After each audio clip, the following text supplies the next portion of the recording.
Making the invisible visible, Black women 365 days of the year. Each day will spotlight a remarkable woman whose story has shaped Black, British or global diasporic history. Women whose achievements are too often overlooked. Through these daily short films, we create a living, breathing archive of leadership, creativity, resistance and legacy. Let's begin. Okay, I'm Ros Griffiths, and I go by many titles, but one of them is I'm a social entrepreneur, community organizer, cultural producer, and a campaigner.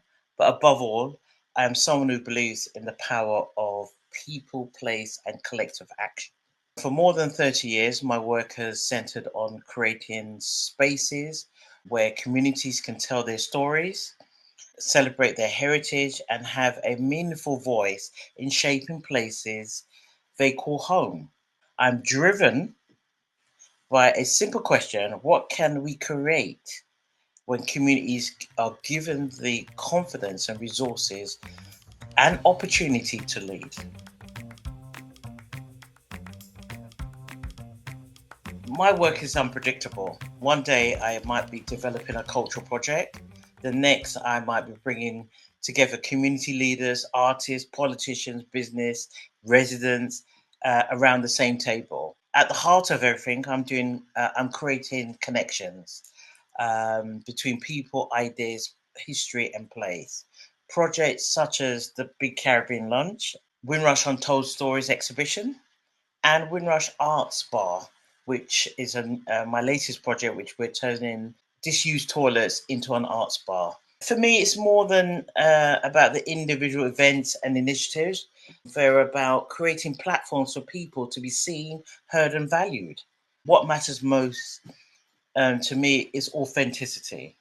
I want communities to be active participants rather than passive audience. I listen, I challenge, and I collaborate. And when necessary, I push doors open. So that's what it looks and feels like to me.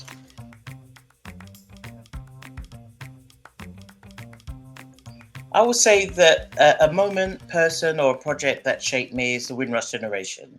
Growing up and those stories that made me understand earlier on that history is not just something written in books.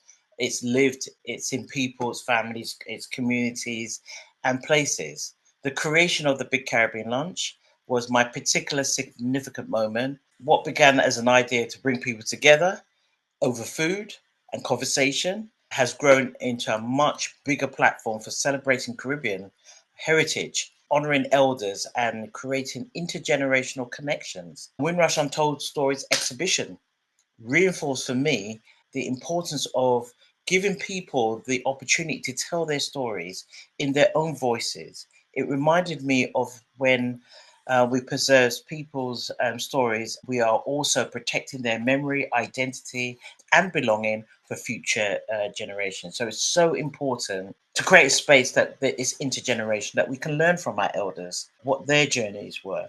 So we actually know what the history was, the lived experience, and how we can inspire the next generation to make a better future.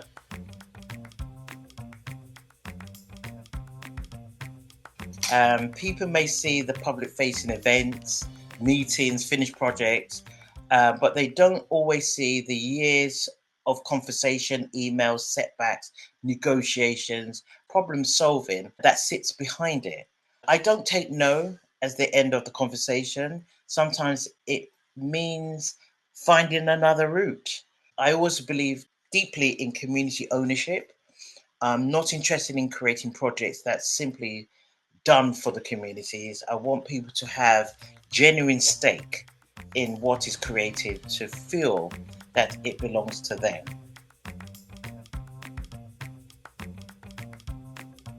I find joy in people, seeing someone feel recognized, watching the elder light up when their story's been valued, seeing young people take ownership of their heritage, or bringing people together who might never otherwise meet.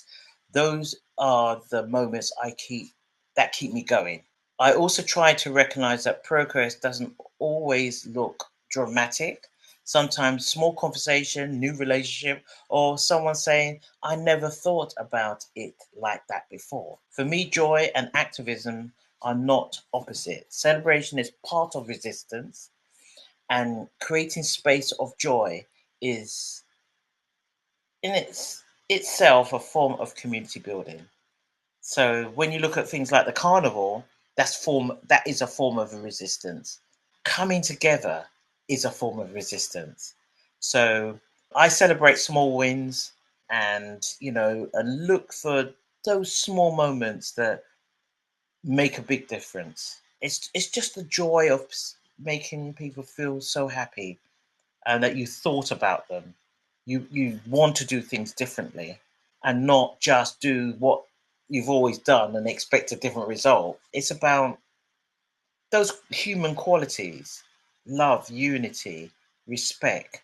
It's those things that matter because we have a short time on the earth and I want to leave it in a better place than I found it. Thank you for joining us for today's story. Making the Invisible Visible is our commitment to ensuring that Black women's histories and contributions are recognised, valued and kept in daily circulation. Across 2026, we will continue to share these powerful narratives, 365 days of impact, brilliance and inspiration. Stay connected, join the conversation and help us champion the women whose journeys continue to shape our world. I'm Paulette Brooks and I'm looking forward to seeing you tomorrow for the next story.